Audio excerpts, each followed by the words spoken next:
ऐसे दुनिया में कई प्यार के किस्से और कहानी जो हमें प्रमाणित करते हैं कि सच्चा प्यार ना कभी हारता है, ना कभी झुकता है। वो हमेशा अमर रहता है, चाहे दुनिया कितना जालिम हो जाए। आखिर में जीत प्यार की ही होती है।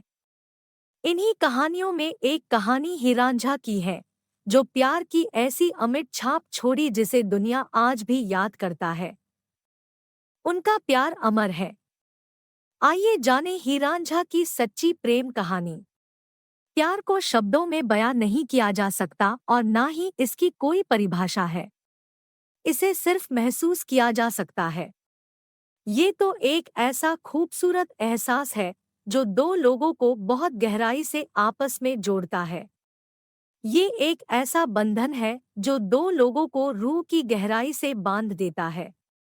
प्यार आसानी से किसी से हो तो सकता है, पर आसानी से खत्म नहीं हो सकता। प्यार को सिर्फ वो महसूस कर सकता है जो सच में किसी से सच्चा प्यार करता है। हीरांझा की सच्ची प्रेम कहानी। ये कहानी पाकिस्तान से शुरू होती है। पाकिस्तान की चेनाब नदी के किनारे पर तख्त हजारा नामक गांव था। मौजू चौधरी गांव का मुख्य जमींदार था। उसके 4 पुत्र थे और राजा उन चारों भाइयों में सबसे छोटा था। राजा का असली नाम धीदो था और उसका उपनाम राजा था, इसलिए उसे सभी राजा कहकर बुलाते थे। राजा चारों भाइयों में छोटा होने के कारण अपने पिता का बहुत लाडला था। राजा के दूसरे भाई खेती में कड़ी मेहनत करते रहते थे और राजा बांसुरी बजाता रहता था, जिस कारण उसके भाई रांझा से नफरत करते थे। रांझा को बचपन में ही खूबसूरती से इश्क था। उसने अपने लिए सपनों में ही एक हसीना की तस्वीर गढ़ ली थी। रांझा बड़ा ही आशिक मिजाज था। 12 साल की उम्र में पिता का साया उसके सिर से उठ गया था और भाइयों से विवाद हो गया।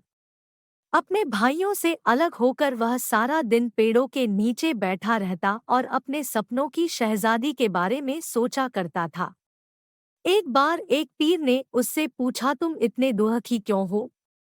तब रांझा ने पीर को अपने द्वारा रचित प्रेम गीत सुनाए, जिसमें सपनों की शहजादी का उल्लेख था। पीर ने बताया कि तुम्हारे सपनों की शहजादी हीर के अलावा और कोई नहीं हो सकती। यह सुन रांझा अपनी हीर की तलाश में निकल पड़ा। एक रात रांझा ने एक मस्जिद में आश्रय लिया। अगली सुबह वो मस्जिद से रवाना हो गया और एक दूसरे गांव में पहुंचा जो हीर का गांव था। हीर एक सियाल जनजाति के संपन्न जाट परिवार से संबंध रखती थी। ये जगह अभी पंजाब, पाकिस्तान में है। पहली बार हीर को देखते ही रांझा समझ गया कि यही मेरी सपनों की शहजादी है। हीर बहुत सख्त दिमाग वाली लड़की थी। एक रात रांझा चुपके से हीर की नाव में सो गया। यह देख हीर आग बबूला हो गई, लेकिन जैसे ही उसने जवां मर्द रांझे को देखा, वह अपना गुस्सा भूल गई और रांझा को देखती ही रह गई। तब रांझा ने उसे अपने सपनों की बात कही। रांझे पर फिदा हीर उसे अपने घर ले गई और अपने यहाँ नौकरी पर रखवा दिया। हीर के पिता ने रांझा को मवेशी चराने का काम सौंप दिया।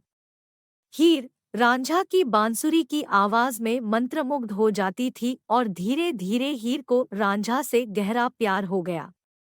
वो कई सालों तक गुप्त जगहों पर मिलते रहे, लेकिन हीर के चाचा को इसकी भनक लग गई और सारी बात हीर के पिता चुचक और माँ मालकी को बता दी। अब हीर के घरवालों ने रांझा को नौकरी से निकाल दिया और दोनों को मिलने से मना कर दिया। हीर को उसके पिता ने सैदा खेरा नाम के व्यक्ति से शादी करने के लिए बाध्य किया। मौलवियों और उसके परिवार के दबाव में आकर उसने सैदा खरा से निकाह कर रांझा को पता चली तो उसका दिल टूट गया। वो ग्रामीण इलाकों में अकेला दर-दर भटकता रहा। एक दिन उसे एक जोगी गोरखनाथ मिला। गोरखनाथ जोगी संप्रदाय के कानफटा समुदाय से था और उसके सानिध्य में रांझा भी जोगी बन गया। रब का नाम लेता हुआ वो पूरे पंजाब में भटकता रहा और अंत में उसे हीर का गांव मिल गया जहां वो रहती थी। वो हीर के पति सैदा के घर गया और उसका दरवाजा खटखटाया। उसकी आवाज सुनकर हीर बाहर आई और उसे भिक्षा देने लगी। दोनों एक दूसरे को देखते रह गए। रांझा रोजाना फकीर बनकर आता और हीर उसे भिक्षा देने। दोनों रोजाना मिलने लगे।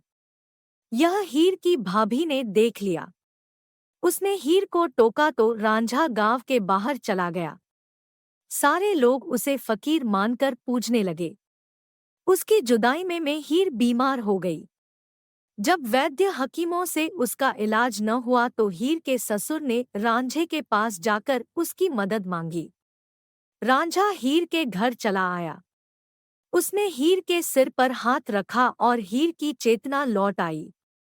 जब लोगों को पता चला कि वह फकीर रांझा है तो उन्होंने रांझा को पीटकर गांव से बाहर धकेल दिया। फिर राजा ने उसे चोर समझकर पकड़ लिया। रांझा ने जब राजा को हकीकत बताई और अपने प्यार की परीक्षा देने के लिए आग पर हाथ रख दिया तो उसने हीर के पिता को आदेश दिया कि वह हीर की शादी रांझा से कर दे।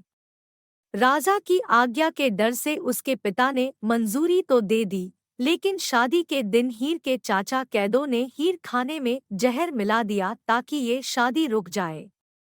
ये सूचना जैसे ही राजा को मिली वो दौड़ता हुआ हीर के पास पहुंचा, लेकिन बहुत देर हो चुकी थी। हीर ने वो खाना खा लिया था जिसमें जहर मिला था और उसकी मौत हो गई। रांझा अपने प्यार की मौत के दुहक को झेल नहीं पाया और उसने भी वो जहर वाला खाना खा लिया और उसके करीब उसकी मौत हो गई। हीर रांझा को उनके पैतृक गांव झंग में दफन किया गया, जहां आज भी प्रेम का मजार बना हुआ है।